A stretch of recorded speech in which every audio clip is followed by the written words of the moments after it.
Hello, everybody. It's Dr. Lena Rodriguez here, coming to you from the headquarters of Intrepid Viewers, otherwise known as my bedroom. So, I was thinking about things yesterday and a statistic leapt out at me. I was reading an article in Raw Story, and it was saying Elon Musk's wealth is now $200 billion. And it would take the average American worker, you ready, 4 million years to earn that amount of money. And that got me thinking, the wealth inequality, income inequality, and what is happening, who owns the wealth. And Americans are brought up with this mythology that America is the richest country in the world, and the rest of the world also accepts that America is the richest country in the world. But the problem is, it's not true because the wealth is private. I've got another stat here for you before I get on with it, which was during the pandemic, the 19 months of the pandemic, first off,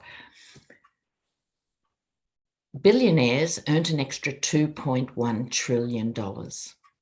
That's more than the infrastructure bill that's going through, right? So there's this huge chasm between private wealth and public debt, right? But workers have had enough of it. And it's interesting that workers are walking out, or symbolically walking out, they're not returning to badly paid jobs in huge numbers. Many are, of course, but many are not. And I was listening to the liberal redneck who I adore, Trey Crowder. If you're not a convert, do check him out. And he was saying, look, if you leave a job that's demoralizing and badly paid, you're seen as a loser and ungrateful and entitled and all of those negative things. But if you walk out of a job because you don't want to be vaccinated, you're a hero and a patriot.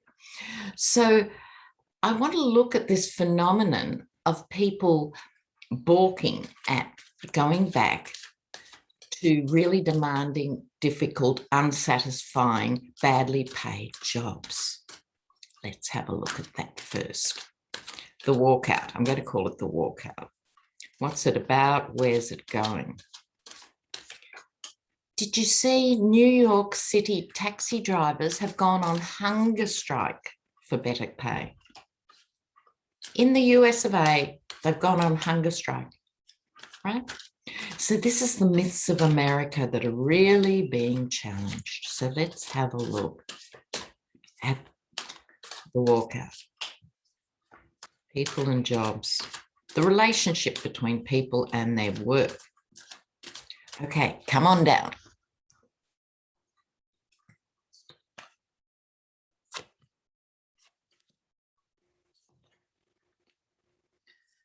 Oh, wow. Wow. Wow. Okay. It sort of just tells the story. I hardly have to be here, Intrepid Viewers. The cards speak. Okay, this is the workers individually weighing up. Now, can I afford not to go back to that job? Can I not possibly get any other sort of work that would pay a bit better? You know, the whole system of tipping is paying people's wages, you know. So people are thinking about where their money comes from, and they're rethinking how they can possibly do it differently. They've been battered. They want a piece of the pie. This is what Americans are promised from birth. You can have the good life. You just have to be smart. You just have to work hard. Not a level playing field. But this is the dream, and this is the reality of the battered worker. So next, what comes up? The Tower, right? So I think people's hands are being forced on many levels. And this is the system, the 10 of Pentacles, intergenerational wealth. So someone, look, Trump is a prime example. He was born to money and gifted a huge amount of money, as have his kids, and yet they believe they've done it themselves, right? But also, talk about entitlement. This is where the wealth is. It's going up and down these generations, and the average worker is beginning to wake up that this is a systematic issue. And as we say in sociology, and I'm a sociologist for those who don't know,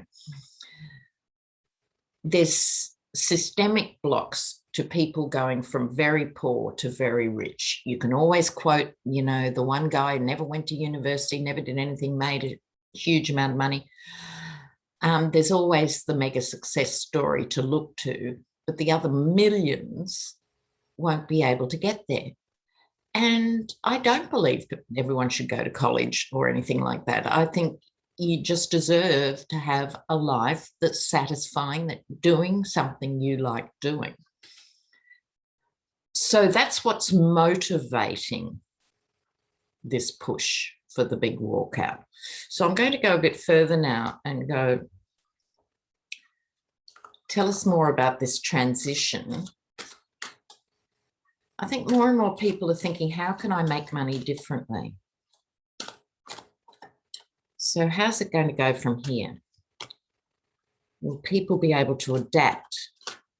Let's have a look. Adapt. People adapt. Sorry about the wonky computer.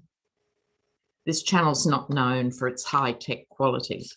The Magician, 9 of Cups, 10 of Swords, 3 of Cups.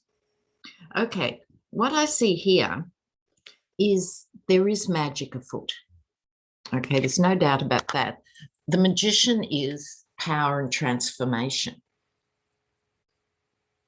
This is a card where all possibilities are on the table, right?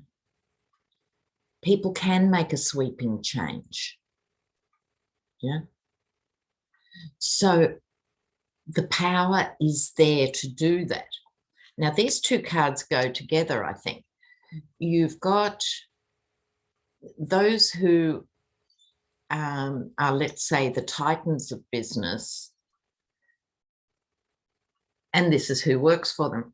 Now, I don't want to suggest that everybody who employs people is bad. It's the opposite.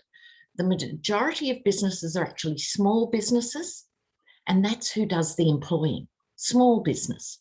So small business needs to be supported, and we do the same thing in Australia, as strangle small business through red tape and stuff. Small business rocks.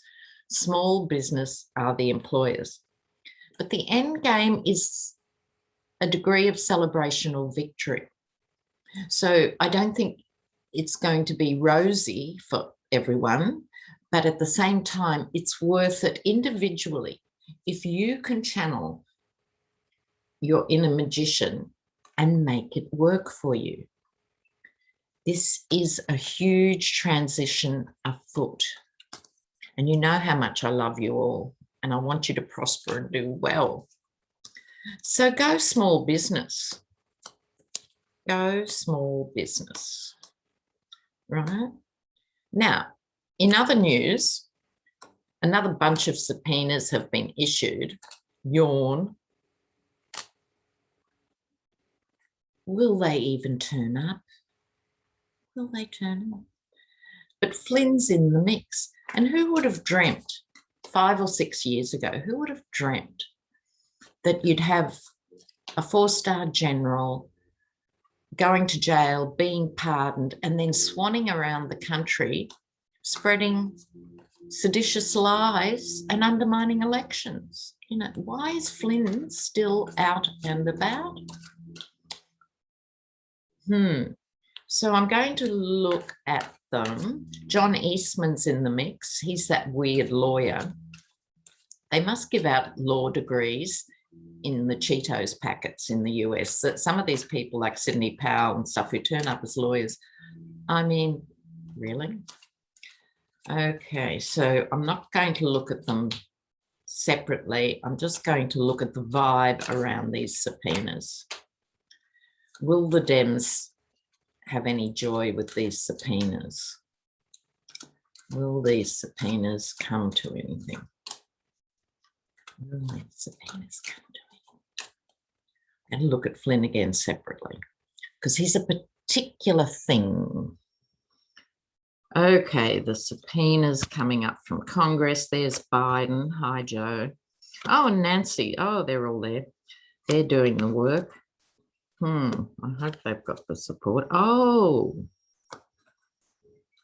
okay. Okay. Oh, now, here's the thing. And by the way, viewers, my humblest apologies on getting the Virginia governor race wrong. I wasn't alone in that, but I thought McAuliffe would squeak over the line and he didn't. So I am sorry about that. And who knows, they may yet find 100,000 ballots that, oops, didn't make it through the post office, or oops, are in the trunk of a car somewhere. But I don't want to fan conspiracy theories, have to roll with the result. Sorry about that. Now, that makes me gun shy because these cards are actually quite good for the Dems. And so I'm thinking, you know, it's like that. So here's Biden, bless, father of the nation. Here's Nancy doing what she does, crunching the numbers, cracking the whip, getting people there, the very practical queen. They're doing what they need to do step by step to comply with how things are meant to be done. I don't know if that's their best tactic ultimately, but that's what they've chosen to do, which is stay within the boundaries of law and order and convention. This suggests, yes, the law is on their side, but we know that. The next card is my USA at its best card. So that's sort of shiny, is it not? But here comes the warning. The warning is America itself is at a crossroads. This is not news.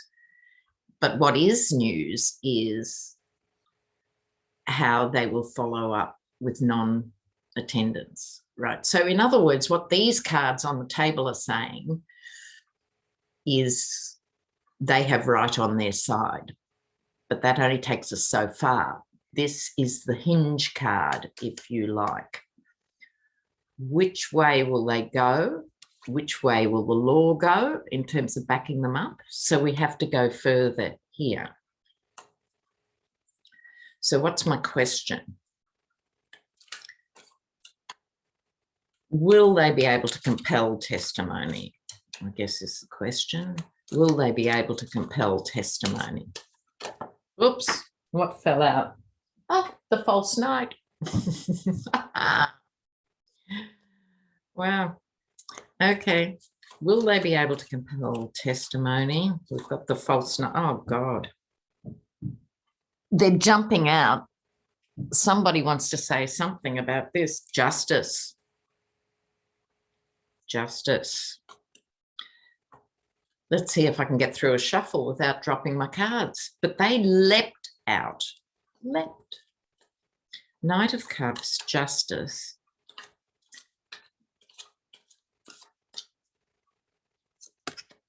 Oh, the Magician again. And the King of Pentacles. You know what? I don't think so.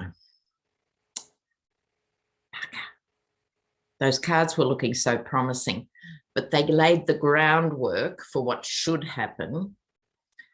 Then we have the false knight coming in here. Justice grinding its wheels. It's simply too slow for the intensity of the situation. I think that's what the frustration is all round. Unfortunately, we then have the Magician in its sort of darker incarnation, right backed up against the King of Pentacles. Massive money and power,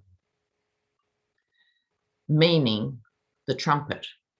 So I think unless Merrick Garland has a real, maybe he's doing much more than we think behind the scenes. Maybe he's had time to clean out the DOJ, or maybe he hasn't. But unless things change, I don't see them being able to get the heavyweights. They might be able to get the Yeti's campaign manager or somebody to testify, but not the big guns. Now, this is a problem. This is a big problem. So let's have a look. Now, while I'm shuffling these cards again, giving them a good mix-up, let me just chat. How are you doing, everyone? This has been a long haul, hasn't it? A massively long haul. So let's see what's going to happen. In terms of, a lot of you commented on the astrologers I suggested, and of course there's more. Don't forget, of course, our very own Hogarth. Hogarth does Vedic astrology, if you're into that. Andre, also somebody suggested to me a guy who operates a channel called Astrology Alert, and they're 5-minute videos, which I like. I'm a simple girl, really. And I just put on a video, press play, and the first words out of his mouth were talking about this orange gangster cockroach, referring to the Yeti. And I thought, I love this man, the orange gangster cockroach. Couldn't have said it better myself. Right, so check him out. Now, Flynn, I think, is important symbolically. You know, who would have dreamt the GOP, the Party of Law and Order, would be gutting the very foundations of society? Who would have thought this would get this bad? But it has to be all looked at. And it's a time for courage, time for focus, but also don't forget, dear ones, you need breaks and you need rests from the news and the madness. But you have to stay engaged, because how important is 2022? Now, let's see. Flynn. Flynn. That old joke, in like Flynn, referring to Errol Flynn, who was Australian. I'll just point out in case anyone's forgotten. The world's super spunk was Australian, bless. Now, Flynn. Let's check it out. He's been paid a lot.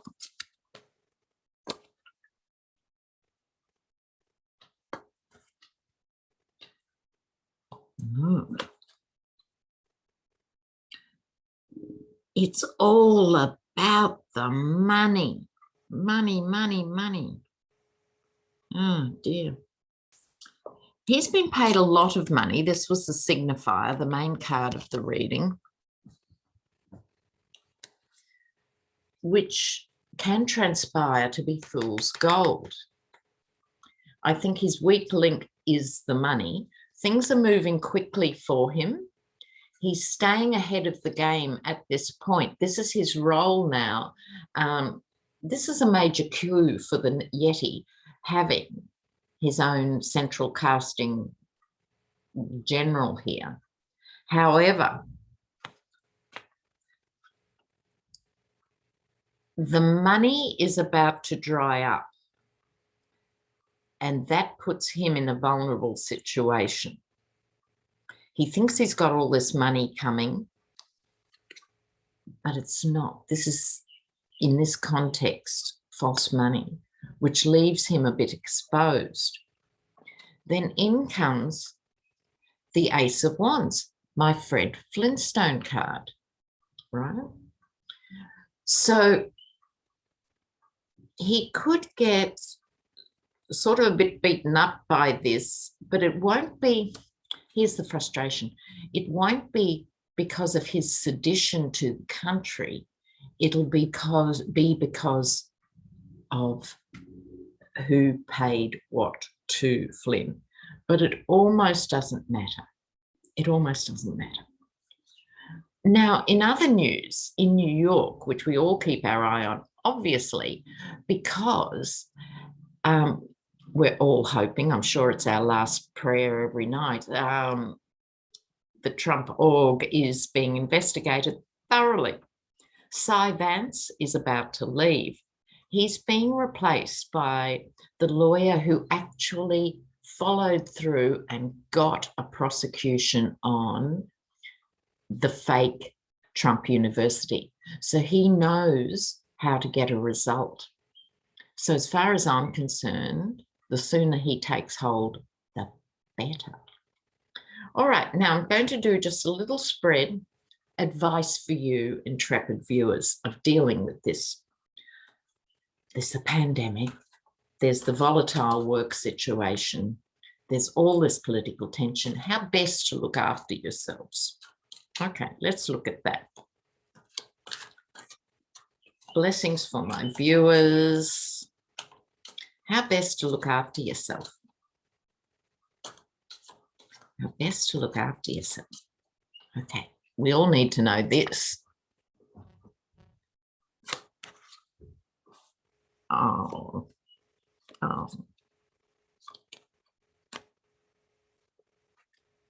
Oh, wow. Okay. Now here's my Wake Up America card. You guys are very onto it.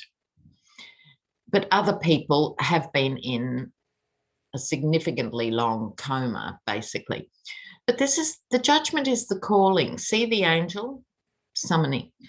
You're being called, and each of you individually and as a collective here on YouTube, being called because you are light workers. If you're following this channel, you really do care and you really do think and you really have something to offer. So this is that being called. And to make strategies for self-preservation, which is what we're talking about here. So make sure, if you know you're not getting enough exercise, best to make a plan before you go into winter hibernation. Get a plan for winter exercise, anything that helps. So that can be listening to music. People forget about dancing. I'll let you in on a little secret, intrepid viewers. 15 or 20 minutes dancing is really good exercise, and it's good for the spirit, good for the soul. Hang around with like-minded people, even if this is online, people who share your views. So particularly if you're a blue dot in a red state, or if you've got Trumpists in the family, it's really important to seek out another community that gets you, where you are the normal one, not the freak, right? To celebrate that and to celebrate some of these huge transitions. They look scary from the outside, but each time the world has made a major leap forward and progress, it's been preceded by confusion and harshness and conflict. And so you need to celebrate, and we forget. We forget. This has been grateful for what you've got and finding like-minded people. We are all responsible for the next generation. This is the card looking back to our own childhoods and to the values we all had growing up. Some were different from others, looking back. But I think in this context, it's about the responsibility of looking forward So when we do look back 20 years from now, that we've left at least a planet for the children and the grandchildren. This is about the children. And this is about pacts and treaties and agreements. So this is about if you work together to achieve the higher good. This is all saying don't try and do it on your own. Okay? Don't try and do it on your own. If you're in a situation where you can be generous, please be generous. And it's never been about the money. Money helps and generous things can happen with money, but it's also the self. You can always help a neighbor or help someone else. And by doing that, get our credit points up. So keep the kindness going round, and remember, do something kind for someone who doesn't look like you. This is my new mantra, if we all did that. So blessings to you all, and I'll see you really soon. Bye.